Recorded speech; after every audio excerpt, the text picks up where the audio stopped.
What's up, fanboys and fangirls? It's Shockey here from LRMonline.com and the Johnniverse Podcast Network.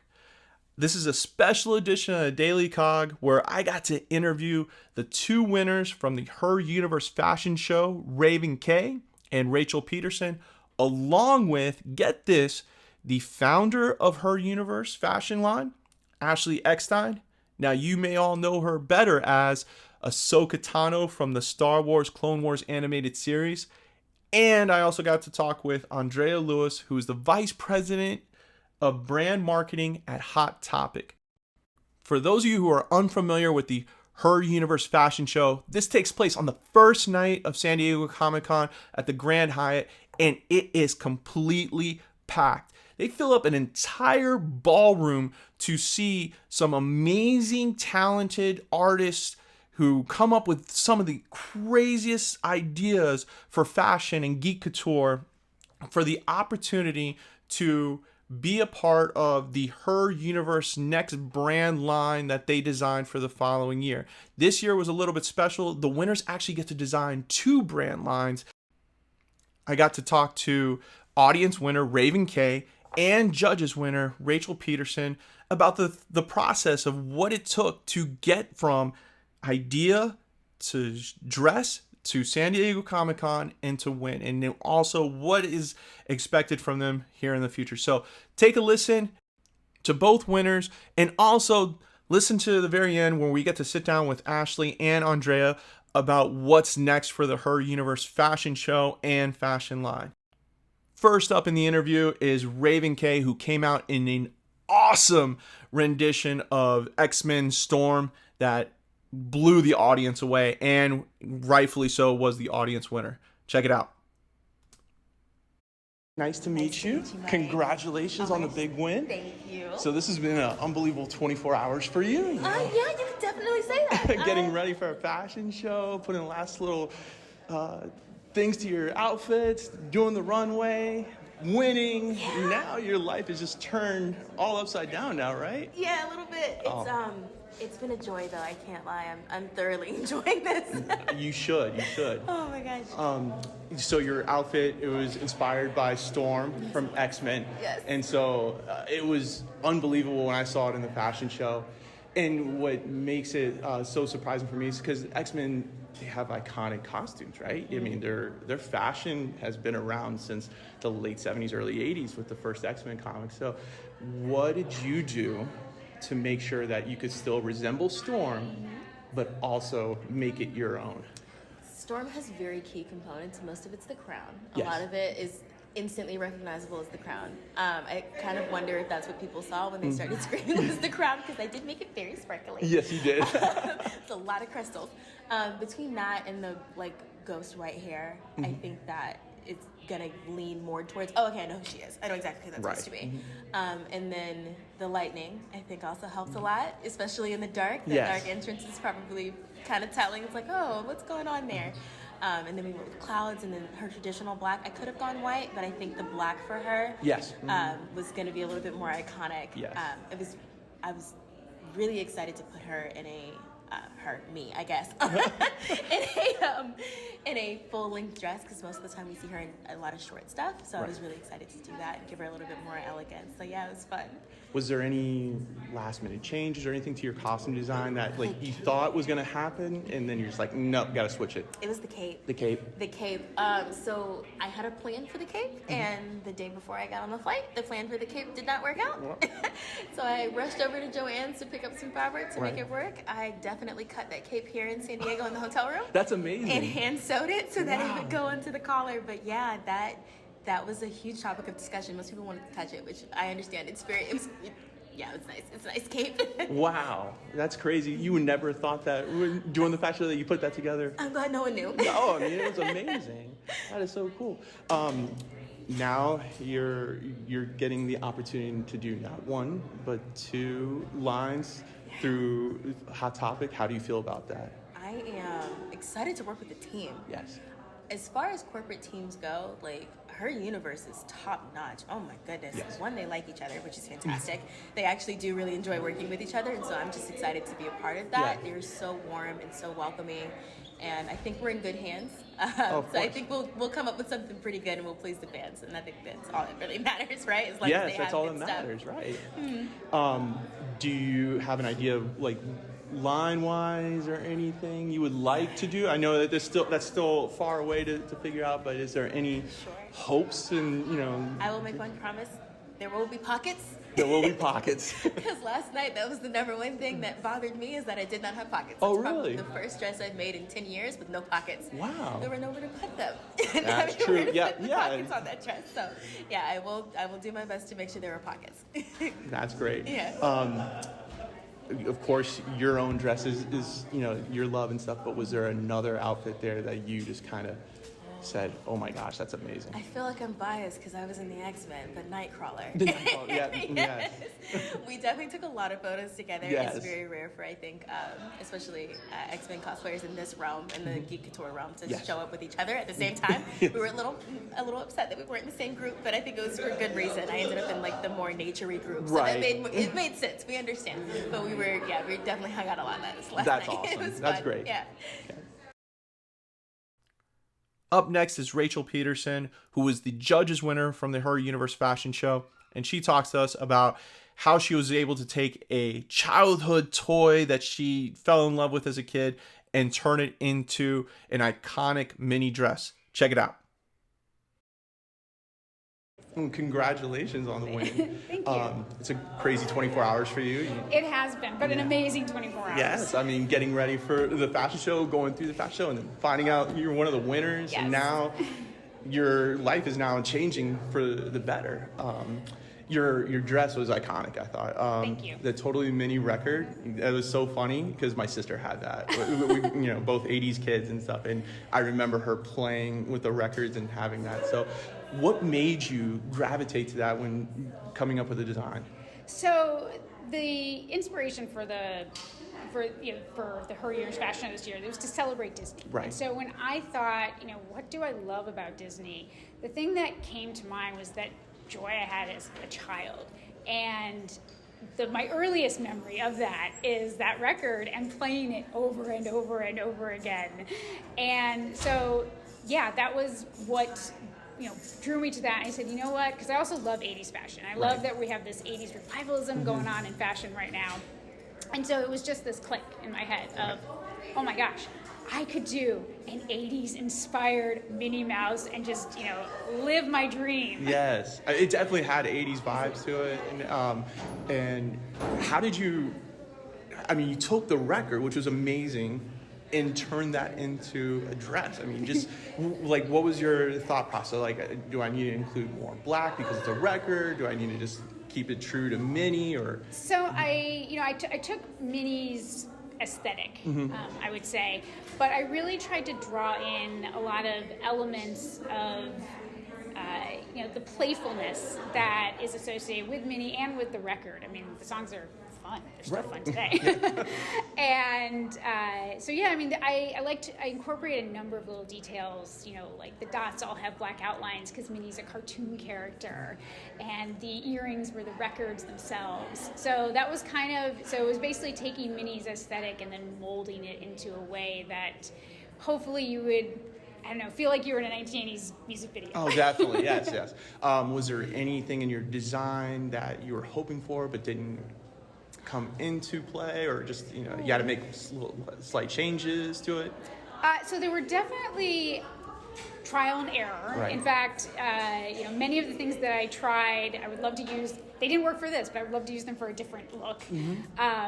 But ultimately, everything that I wanted in this look made it in. Oh, great. And when I finished it Tuesday morning. Oh my gosh. That was the last little bit. And when I put that last stitch in, I said to myself, there is nothing else to sew. It is exactly how I want it. That's amazing, because most artists, you know, when you're painting, no matter what, it's kind of like you can always tweak, make it a little bit better. So for that, that's pretty amazing there. You now have the opportunity to help, you know, design not one but two lines. How do you feel about that? That is a dream come true. It really is. And, you know, honestly has been the goal, to be able to take my ideas and bring them out into the world and let other people, you know, share and enjoy. And one of the things that I love about fandom fashion is that you find these characters, you relate to these characters, and so it's a kind of a way to tell your own story through their stories. Right. Mm-hmm. And so this is me getting a chance to help other people tell their stories through their fashion, and I feel so blessed to be able to do that, for folks. I know it's still far away to decide, but is there a fandom or a certain brand you'd like to be a part of designing or anything? Yeah. It's there's so many, and we're not. I don't think we're not allowed to say what we're going to work on. But I am so excited to be working with Disney. So that's great. So of course your dress, you have a love for it. Was there another dress that you saw that you were like, wow, that's amazing? Like that it just kind of stuck out to you? Well, Raven's aside. Right, of course. All of the designers were absolutely incredible.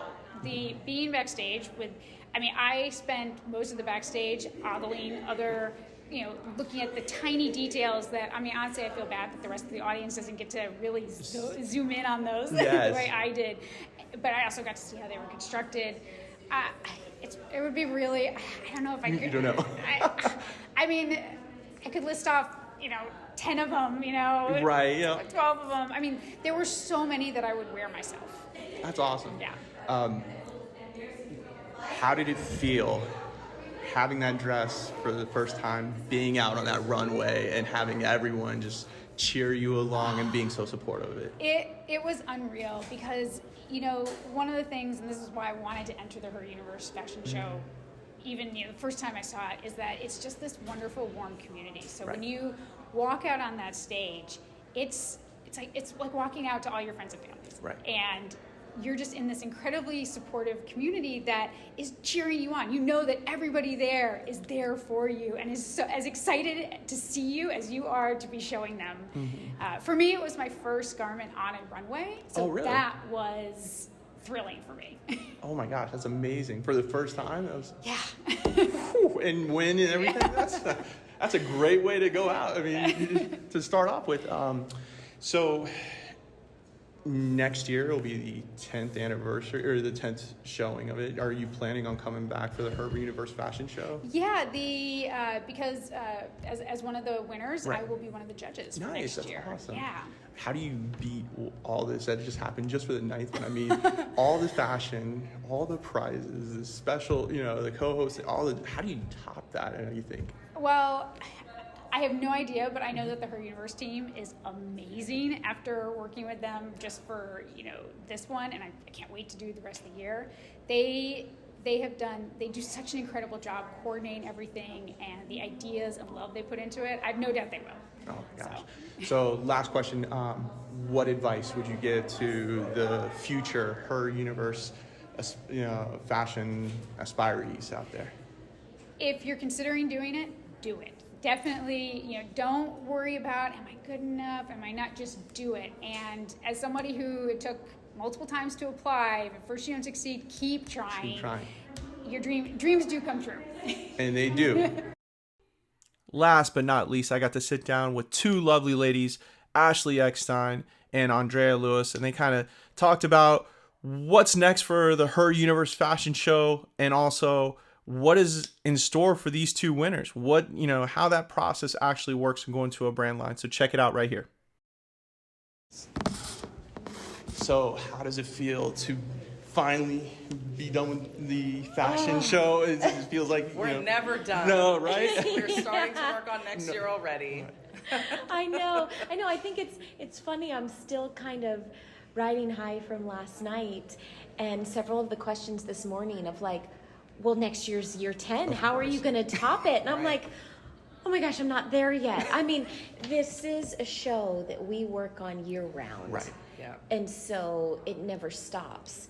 But it's kind of daunting to think about, this year's show is definitely the biggest and best show yet. Oh my gosh, yes. And then it hits you of like, but next year is year 10. How do we top it? Yes. You're in like the Disney business where it's like the 50th anniversary. We got to make it better. I know. 100th anniversary. You got to make it better. So now 10 years next year, and you've got to top everything on there. So you got a lot of work.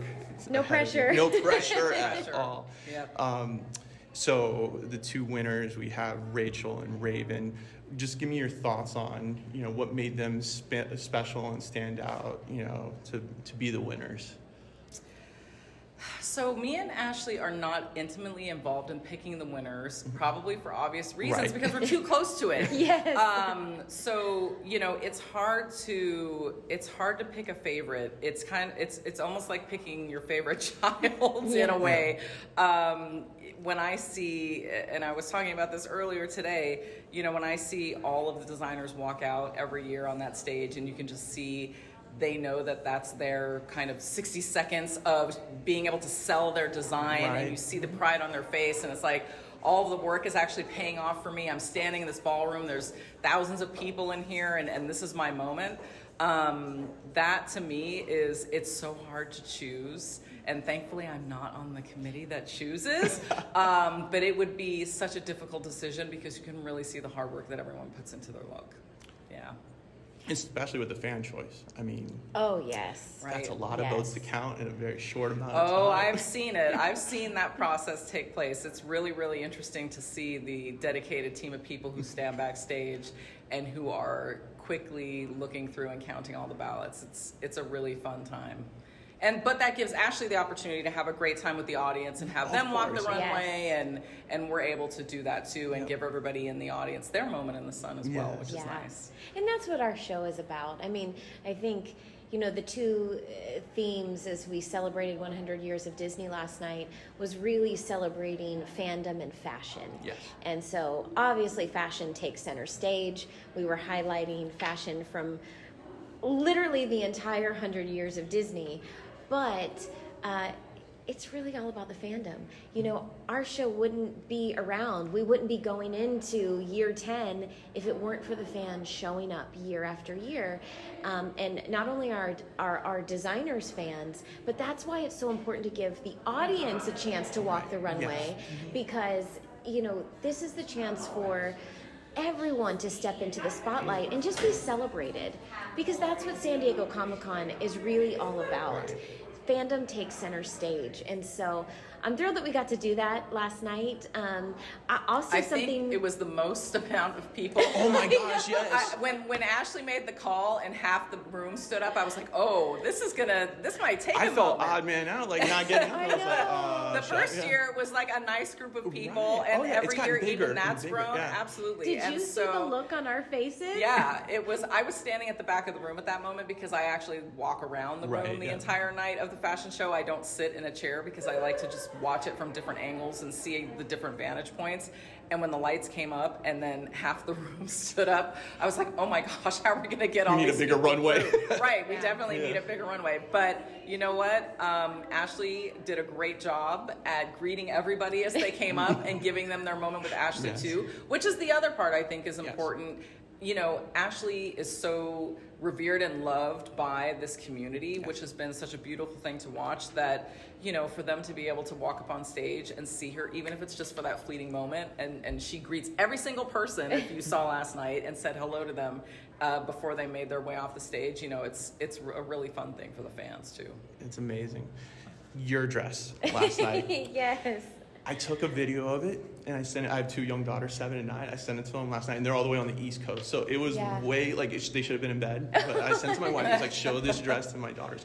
My girls were like, Dad, I gotta have that. My youngest is a big Stitch fan, and she's like, I want to put Stitch videos all over all the time. How did that idea come up? Like the OLED screens, like that is mind blowing.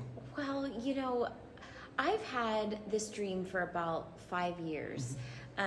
Originally, the dream was projection mapping. Right. I wanted to have a dress that we used projection mapping technology to then put content on the dress. Right. But the issue with projection mapping is the second you walk, then you lose the content. Right. And I didn't know what the possibilities were until I met Disney Imagineer Daniel Joseph, who is the genius behind several of the illusions at Disney Imagineering. And once I met him, he was like, oh, well, no, you need to use flexible OLED screens. And I'm like, we can do that? He's like, well, he goes, it's never been used in fashion before, but sure, because it's the same technology as the screens on your phone. Right. So we basically used 5x7 flexible screens, and we turned it into a flexible moldable film strip that wrapped around me. And because our challenge was, how do we celebrate 100 years of Disney in a dress? Right. And I couldn't do that many changes. And so the way to do it is to do it with content and storytelling. And so I couldn't have done it without Daniel Joseph. And then Disney producer and director John Gleim helped us with all the content. And then, of course, the insanely talented Andrew McLean was able to, sew us a dress and create a contraption for this film strip. And it really was teamwork that made the dream work. It was iconic. I mean, every year you had an iconic dress, but this one, I think, just blew it out of the water. Oh, gosh, thank you. Well, the challenge is doing something that's really never been done before. Right. And we've done it with Lego. We've done it with Funko Pops. Mm-hmm. Now we've done it with technology and these flexible screens. How are we going to top it? I don't know. Was it lighter than the Funko Pops? I remember that. It was. It was. It was about the same weight as the Lego dress. It was about 25 pounds. Oh, that's not too bad. That's not bad. The Funko Pop dress was 45 pounds. That was amazing, but I could tell that thing was heavy. Yes. So now the winners, Rachel and Raeven, they get to help design not one, but 2 lines for future. What is that process like, bringing someone completely new into her universe and saying, okay, now here we go. You got not just 1, but 2 lines to come help contribute to. Right. Well, it kicked off this morning. Yes. Before we talked to everyone here today, the designers had their first meeting with Ashley and the team. And our product design team for Hot Topic and Her Universe. And, the process starts the next morning. So we may all be out celebrating the night before after the fashion show, but that doesn't change the fact that everyone has to wake up early the next morning and kick off the first meeting. And it just goes from here. And it really is, Ashley said it takes a year to put the fashion show together, but it also takes a year to put this collection together. Right. There's a lot of steps in manufacturing. There's samples that we get, and there's changes that need to be made, and there's approvals that need to be run with our partners, with our studio partners and otherwise. So it is a process, and I think it's a really amazing opportunity, an educational opportunity to show these designers who've never been part of this type of process what it's like to make clothes for a retailer, and what it actually means, and what manufacturing timelines look like, and what shipping timelines look like to get the clothing to where it needs to go, and to get it out to stores, and to get it up on our site. It's a really amazing opportunity for them to get that peek behind the curtain. That learning curve has to be unbelievable for them. Is it something they just dive right into, sink or swim, or is it something I feel they're very enthusiastic about it? Is it yeah. Step by step? All right, we're going to work on this together. We're going to do the next. Yes. I mean, we have an incredible design team and a product development team. So they started with our product development team this morning. Okay. And they work hand in hand because, as Andrea said, it's a educational process. At the core of San Diego Comic-Con, at the foundation, everything is about education. Right. So we want to make sure that our fashion show is also about education. So we take them through the entire process, which is about a year process. It really is. They start the day after Comic-Con, and then they see their designs sometimes on the runway the following year at the Her Universe fashion show. But we show them every step in between, from day one to the time that somebody can actually buy their designs. And so it's really exciting, but they get to pretty much work with every single team. We take them through every single step, and it's very different because in the fashion show they're showing couture fashion, but the collection they design is ready to wear. Right. It's retail is ready to wear. So they really get a peek behind the curtain on the business of fashion too, and it's something we're very, very proud of. That's amazing. So last to kind of wrap up, Her Universe has started from a dream of yours to now it's this. Where do you see it going? Do you see it continuing growing to what's the next phase of Her Universe for you? It's ever changing, but I think at its core, from the very beginning, I always said Her Universe is two parts. It's a merchandise line, but more importantly, it's a community. And I've always said the community has to be first, and the community has always guided our decisions, including the fashion show. The fans really, truly inspired the fashion show. I had never done a couture fashion show before. We didn't know what we were doing, but we figured it out because we knew that was the right thing to do for the fans. And so, you know, it's ever changing. I mean, I think the second you get comfortable is when you're done. And so we're never comfortable. We're always listening. We're always watching. We're always inspired by the fans. And I hope we're always chasing what the fans would like to see. So yeah, I mean, I don't know other than we're going to continue to listen to our community. I think that's the biggest thing. From day one, people told me that Her Universe couldn't be done. They said female fans would never buy fandom merchandise made for them. And they when I got started in the beginning, it was literally like the most backhanded compliment. They're like, oh, well good for you that you're doing this. We've never been able, it's not going to work. We've never been able to be successful at this, but good luck. And as we continued to show success, they're like, how are you doing this? And I'm like, it's simple. We listen to the fans. And so as long as that's our guide, then I know we'll continue to grow. And it's amazing that you know, Her Universe partnering with Disney, and that's kind of, you know, Disney's ever evolving. You know, you look at the parks, you look at the company, it's continuously growing. So I think that kind of partnership helps, you know, guide. It also has it connected to the fans, and it's just amazing what you've been able to create from an idea and a dream and turn it into a reality. Oh, thank you. Thank you so much. Thank you. I just want to take this opportunity to thank Raeven, Rachel, Andrea, and Ashley for the opportunity and taking time out of their busy schedule to sit down and talk to us about the Her Universe fashion show and the fashion line, where this business is going. It's unbelievable to see in the short amount of time what Ashley and the team at Her Universe, Hot Topic, and Disney Parks is able to take this brand and create it out of. If you ever make it to the San Diego Comic-Con, I highly, highly recommend making it to Her Universe fashion show, especially if you go next year. It'll be the 10th anniversary. And if it's anything like this one, which will probably be even better, you're not going to want to miss it. So if you were there, let me know in the comment section what your thoughts were of the Her Universe fashion show. As always, Shockey, Daily Cog, Genreverse Podcast Network, LRMonline.com. Subscribe, hit that share button. See you all.